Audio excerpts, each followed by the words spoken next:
America, we stand for freedom. Though freedom is never really free, we yearn and strive for government protecting our liberty.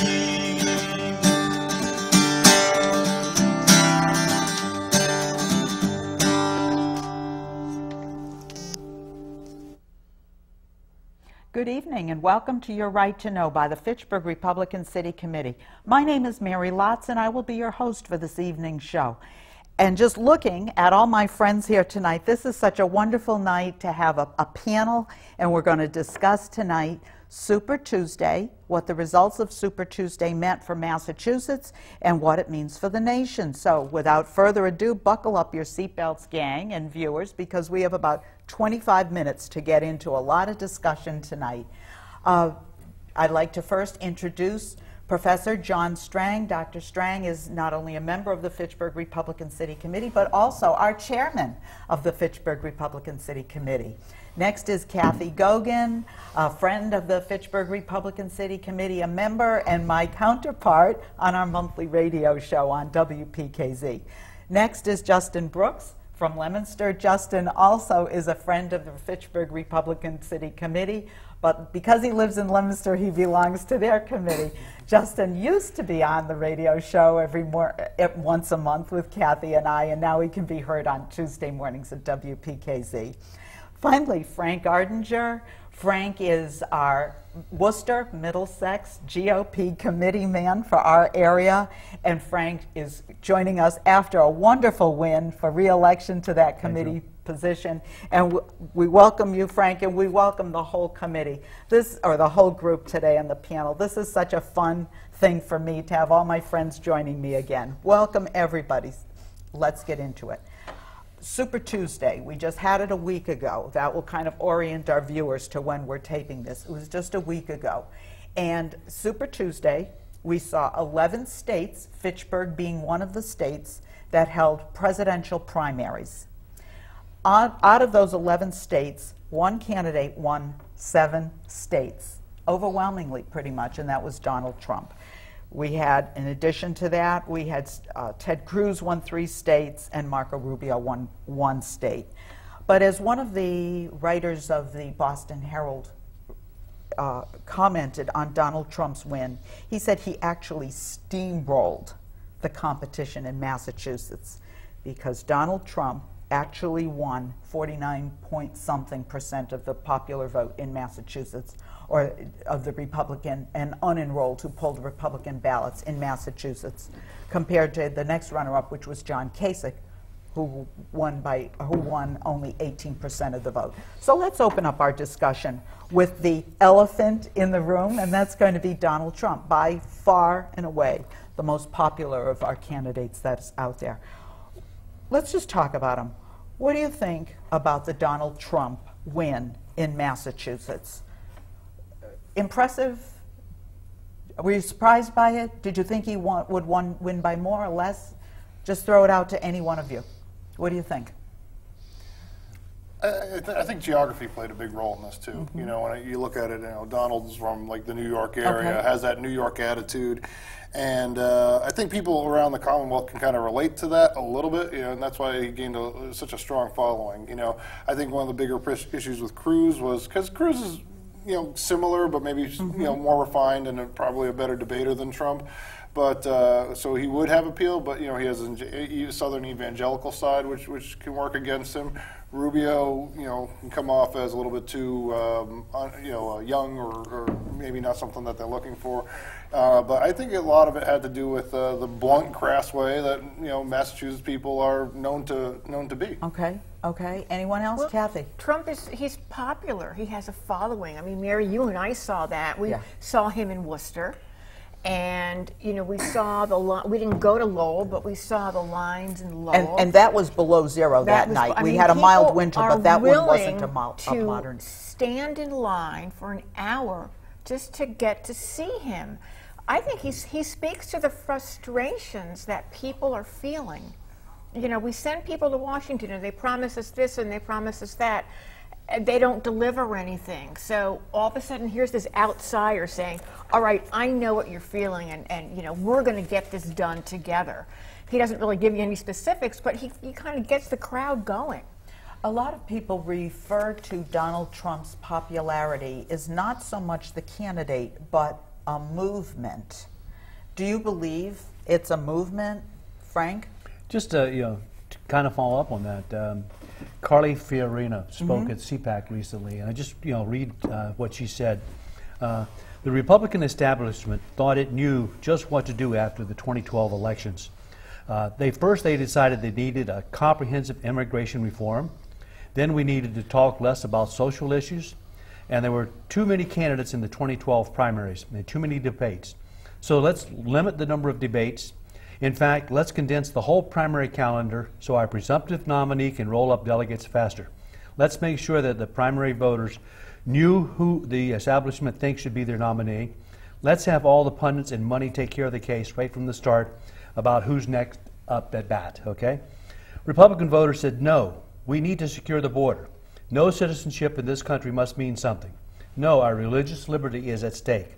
No, we don't want you to choose. We want to choose for ourselves, and the more choices we have, the better we are.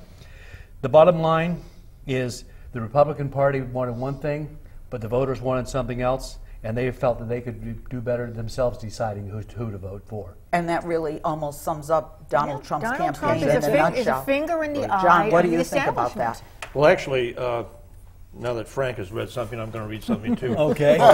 Your viewers are not too bored by this, but I happen to have retained from the 2012 campaign this printout from the UK Daily Mail, which is actually, although it's a British paper, it reports on American politics very well.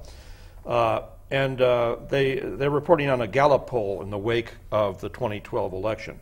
Nation backs Republican agenda in new poll. Majority want lame duck Obama to play second fiddle to GOP-run Congress after Democrats lose the midterm elections.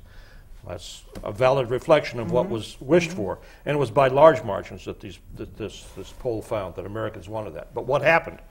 Nothing happened. Nothing happened. And this is exactly why there was frustration out there, why people are appealed to by candidates who have nothing attaching to them of this essentially demise of the Republicans. Even though they won, they controlled both houses, they wound up doing nothing effectively. Nothing. And so far from that, you had Senator McConnell and others coming out and saying, well, we're not going to push this issue or that issue. Essentially, they made a pitch to the American electorate. We want you to elect us even though we're not doing anything. We want you to elect our candidate, our establishment candidate. They didn't label him as such.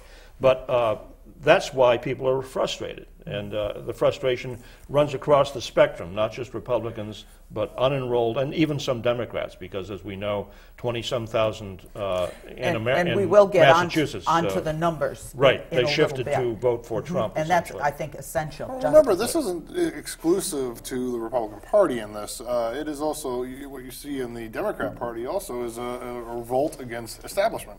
Was it years ago? I remember like the heir apparent was Hillary Clinton. It's like it's a shoo-in. I mean, that's the person. That's the next president. You'd hear that. I mean, and there really wasn't any good reasons to think otherwise. Then all the stuff is coming out. She becomes less appealing, and a person like Bernie Sanders can make large headways in that race.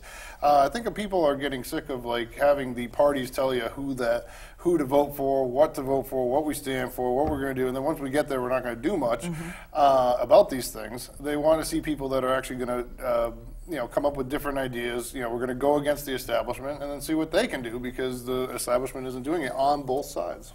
Well, in terms of going against the establishment, I think one of the things we can all agree with is that Donald Trump, being a very anti-establishment candidate, the tenor of the campaign. Now, a lot of people are bristling about the tenor of the campaign.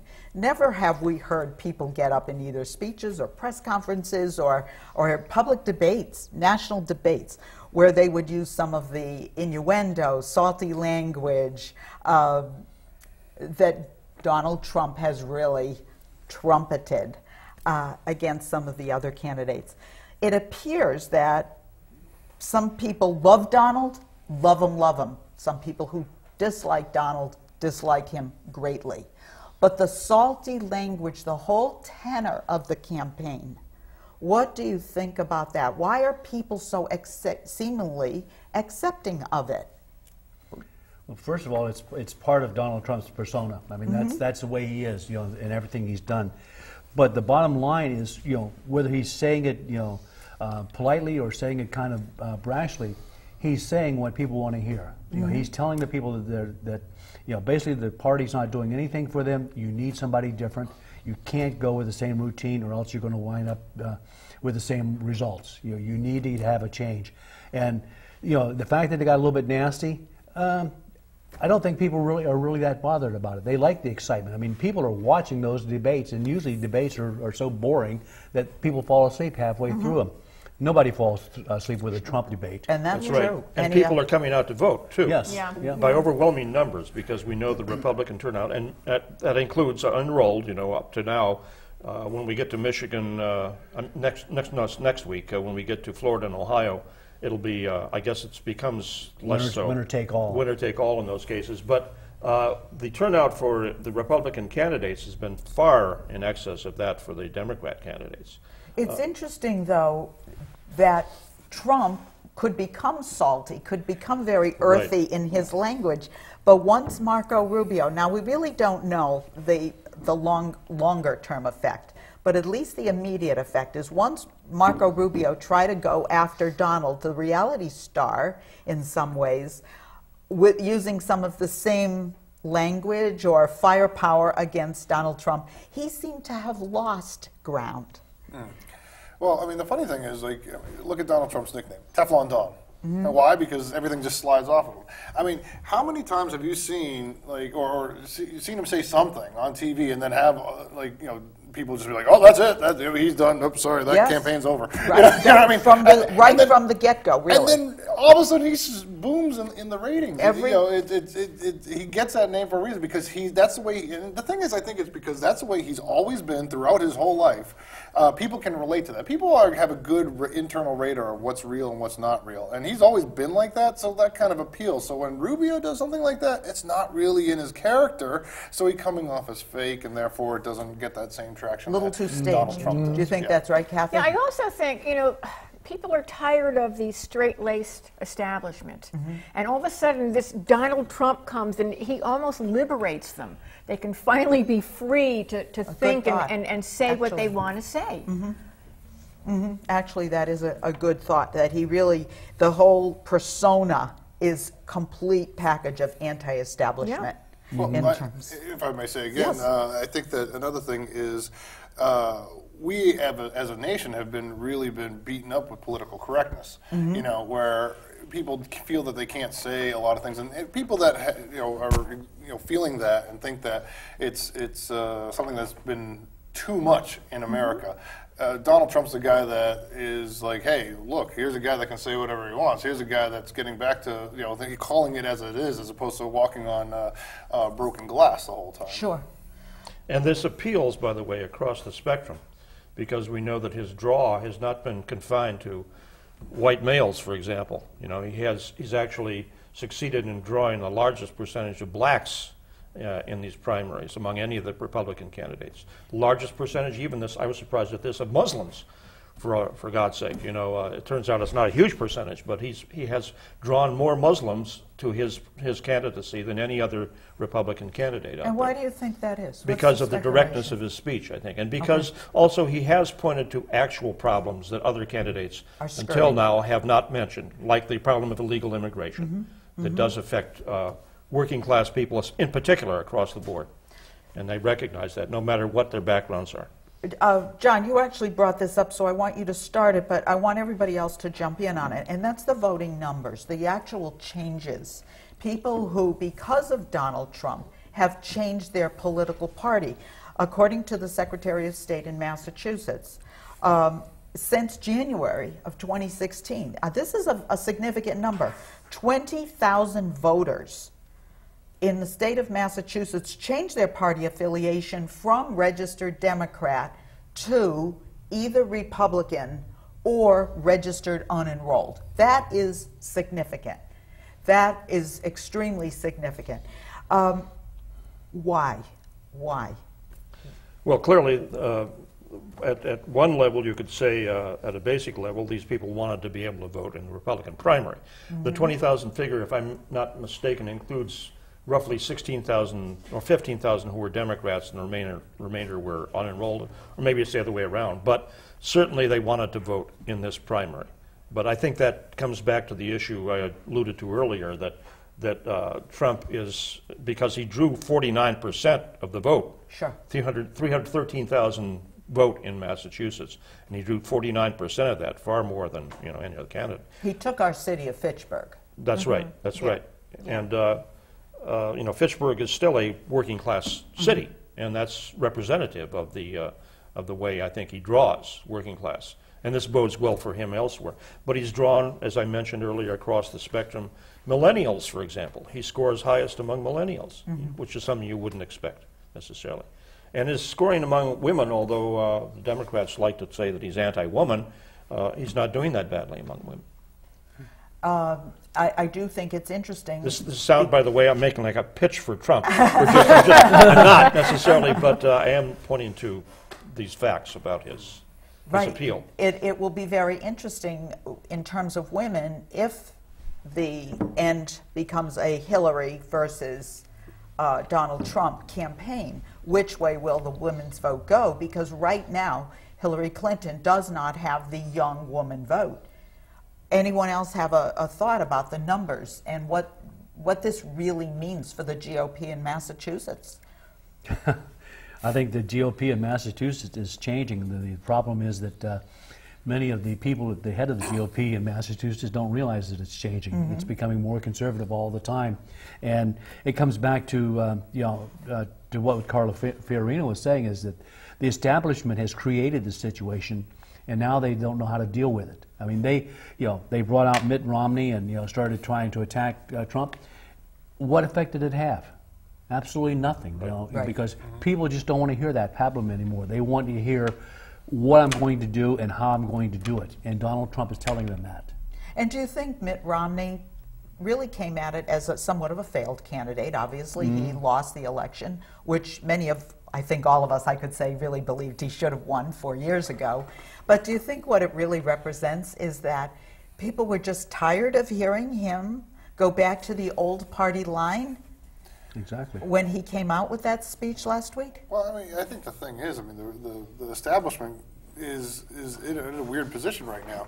The number 2 guy, which is Ted Cruz, he's not an establishment guy either. Right. So, I think that's telling. Don't you all think that's very telling? So, I mean, they're stuck between a rock and a hard place. They did say at one point that, like, if they were to do something correctly, if they wanted to really rally against Trump, is to get one of them to drop out and back the other one, and then they would make a better case for it. But the problem is, Cruz is not going to back down. He's just going to keep going because he's the anti-establishment guy anyways. So then you're asking Rubio, which is the more establishment guy, and they're not going to, the establishment won't do that. So they're stuck between a really big rock and a hard place on this. And the interesting thing, I have another statistic that 20,000 voters in the state of Massachusetts turned, but nationally so far, now we know that in many states who haven't had primaries yet, there's still some opportunity to change your ballot, but nationally more than 130,000 individuals changed their political party from the Democrat to Republican, or at least moved towards the unenrolled, which, as John said, that allows them to pull a Republican ballot. Actually, in some of these new states that we're going to be coming up to now, I think you have to be, they're closed primaries. That's I think right. You actually have to be registered. Yeah. Right. So if there would be no sense in going from a Democratic ballot to an unenrolled, you really have to move from a Democratic to a Republican ballot in order to take part in it. If I could just intervene here. It occurred to me, I was recently reading an article by Andrew McCarthy, who a very intelligent man who writes for the National Review, among other sources. And he was taking up this claim that we're witnessing sort of a phenomenon here, in that the anti-establishment people are causing such a ruckus across the country, Cruz and Trump, of course. And he points out that, accurately, but it's not mentioned, that Trump and Cruz are not causes of a problem, they're effects of a problem. The cause, as Frank and others here have pointed out, the failure of the Republican Party across the country to do what it should have done when it got these overwhelming majorities. When the people said, we don't like what Obama is doing, we want you to do something about it, and they did nothing. So what we're witnessing is the effect of failed policies on the part of the establishment, and they don't know what to do. They're panicked. In terms of money, Trump, of course, is a well-known billionaire. TV shows, buildings, everybody knows the name Trump. Do you think the self-funding, the fact that he came out early on in his campaign, as part of his campaign, that he came out and said, I am self-funding my campaign. He's not looking to Wall Street, big business, to get campaign money. Is that part of his message? Is that part resonating? Well, Charles Medgar I can't even talk. Medgar Edwards' brother, who endorsed Trump yesterday. What did he have to say? One of the biggest things, the reason he was endorsing Trump was that he was beholden to no one, and he appreciated that. I think that's telling to have a black civil rights leader. Slain leader, brother, come out strongly supporting a person like Trump, and then saying one of the reasons is because he is not beholden to anyone, is telling about Trump's self-funding. Well, wasn't that part of Bernie Sanders' presentation? Yeah. Justin, did you hear that, Kathy? Did you hear that? That Bernie Sanders actually came out, and when people were saying, Hillary has to show who she's getting money from, and he says, I don't have to show anything because I've never taken money from Wall Street. And he said zero, zip, no money from Wall Street. Do you think people are getting tired of their vote being watered down, or the sense that their voice doesn't count any longer because there's billions of dollars coming in that in the past have really gone to change an election result or influence an election?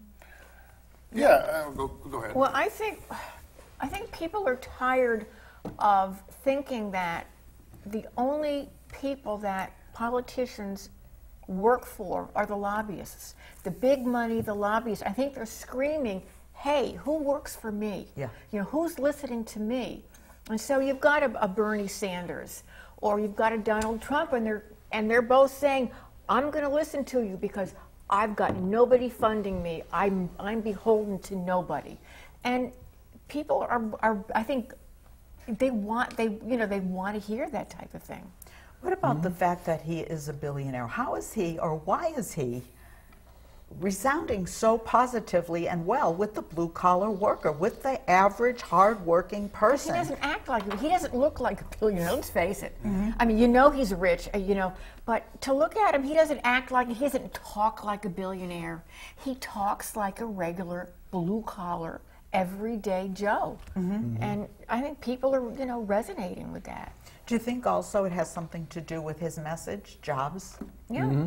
Obviously. Yeah. Definitely. Yeah. I mean, he knows how to create them. I mean, you see all the memes and all that, like all the failed businesses. But yeah, I mean, I've never met a successful guy that hasn't had a laundry list of failures. Sure. And it's kind of funny when they keep touting that, but at the same time, he's done a lot with what he's had. I mean, he's had he had some breaks that a lot of us wouldn't have, but he's also created doubled and tripled and quadrupled what his original investments have been. Sure. And a lot of people can see that. And not only that, is when asked about, don't you take advantage of this system? Don't you? I mean, you donate money to candidates all the time. It's like, yeah, I know how the system works. I mean, that resonates a lot with people too. I mean, he's blunt and frank with it. He doesn't apologize for what he's done. He says, I know exactly what the problem is because I've seen it, I've dealt with it, I've swam in that mire, and the only way to do it is to get somebody that's outside. Sure. One of the interesting things is that he's brought union workers to his side. And if it appears we have a situation right now where the unions, who typically would have sort of glommed on to Hillary Clinton, the big unions have not really joined behind anyone yet. Their voters, not so much the union itself, but the voters seem to be standing behind Donald Trump. Is that because he hires so many? Is it because the loss of jobs, manufacturing jobs, they're hoping he'll bring it back? Is it all of the above? I think it's the loss of manufacturing jobs. That's one of the biggest things that we have to worry about in this country. And what's his message? Let's bring those jobs back from Mexico. Let's get rid of these trade agreements. Let's bring these people back to work and put our workers to to work. So definitely is a message. And by the way, I think today I read that he did get an endorsement from a union leader, I think in Ohio, if I'm not mistaken. Okay. In Steubenville or somewhere, Youngstown, I guess it was. And of course, right now we have the election going to what we refer to as the Rust Belt, which of course is because of so many manufacturing jobs have left the area.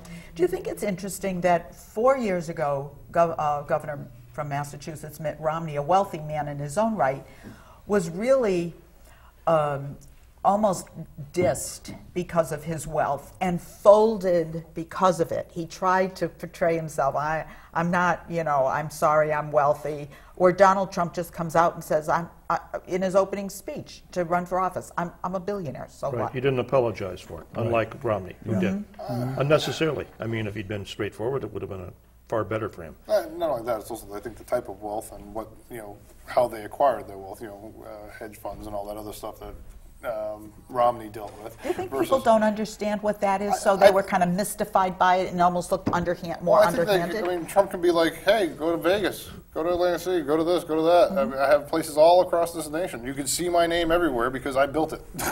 You know what I mean? I mean, he's done a lot, and he's not shy about his name. Very quickly, because we've only got 2 minutes, will the Donald Trump candidacy ultimately change the GOP in Massachusetts and beyond? Certainly. And maybe we should put Donald Trump hyphen Ted Cruz, because at this point we don't know which one of those is going to be the candidate. But as of today, Ted Cruz has 300 delegates and Donald Trump has 384, so it's not that big a spread. But certainly they're both anti-establishment figures. And inevitably this will have an impact upon Republican parties in this state and across the country. There cannot be any ambiguity about this. I mean, if they don't realize at this point, they'll never. That's hopeless. That they have to recognize that what is happening is a sweep across the country. People are voting anti-establishment, and at this stage, it looks like either one of those two figures will be the candidate. Is it a good change for us in the Mass GOP, in the Fitchburg Republican City Committee? Yeah, I'm going to read a quote from Peter Lucas's column this morning. He was talking about another subject, but this quote was, exactly where I think we are. From a losing 19th century French politician, "There go my people. I must find out where they're going so I can lead them." Right. And that is exactly where the establishment is. Exactly. A yes or no answer. I'm going to ask one last question, a yes or no answer, because I'm getting my cues that we have to wrap up quickly. Let's pretend you're not in Fitchburg but in Las Vegas. Who do you believe will be the final two candidates and then the next president of the United States? Well, Trump and Cruz. Who will be the president? Well, in terms of my principal conservatism, I would prefer Cruz. But I'm also realistic, and I think at this point it looks like Trump. Kathy? I would prefer Cruz, but I think Trump has the numbers. Justin? I probably think along those same lines. And how about Hillary? Nobody said Hillary. Hillary. Well, Hillary will be the Democrat candidate, so it'll probably be Trump and Hillary, and then who win? Go from there. That one's a tough one, but probably Trump at that point, going head to head. Frank? Yeah. I think I have to reserve my comments until after May 15th, when you have Ohio and Florida voting, because that's really going to be the telling situation. If Trump takes Ohio and Florida, or comes very close, these are winner-take-all states, so that'll determine exactly who the candidate's going to be. Well, I'm going to thank you all for coming, and guess what? We're going to meet again. I want this exact panel sitting here for our December Your Right to Know, so we can find out how we made out in our predictions of who the last people standing are and who's our ultimate candidate. And viewers, we thank you for watching Your Right to Know and sitting in with us tonight with the FRCC. As we leave you, we want you to remember that your local city and town Republican committee is your only grassroots organization that supports and holds dear your liberty, your constitutional rights, and conservative values. Why do we want you to join us or join any Republican city or town committee? Because to us, the GOP stands for growth, opportunity, and prosperity, and because we always stand for freedom. Thank you and good night. America, we stand for freedom.